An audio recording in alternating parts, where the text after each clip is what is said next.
Okay, I'm back. I was talking about my grandmother.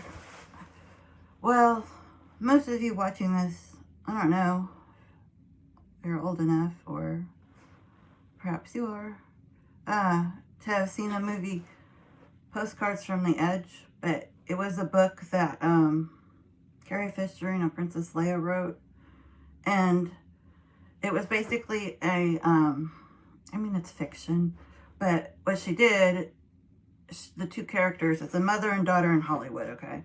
And it's mimicking her and her mother, which was the famous Debbie Reynolds. Debbie Reynolds was like, I don't know, who could I compare her to?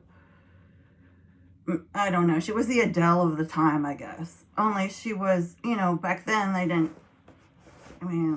it wasn't like people were watching stuff like on YouTube, She did musicals a lot.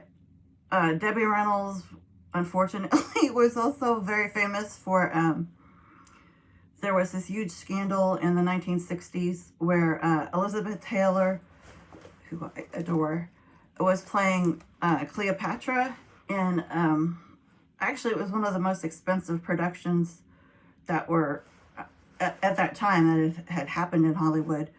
And like, if you ever watch the movie, it's in Technicolor, it's incredible. But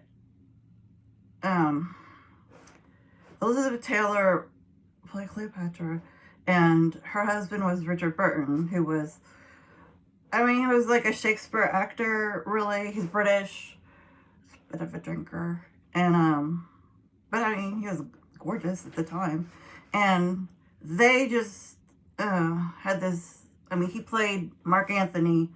I don't know if you all know the story, but Cleopatra was with Caesar, who was like, the Roman emperor, and of the Roman Empire, and obviously Caesar was like the big guy, and so it was like a merging of the nations. So it's like Rome and Egypt became one, which is like most marriages back then were like political.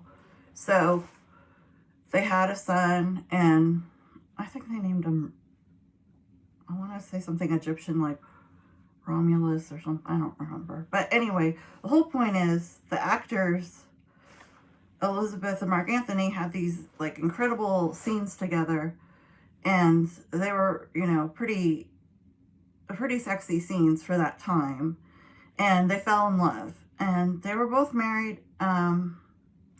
No,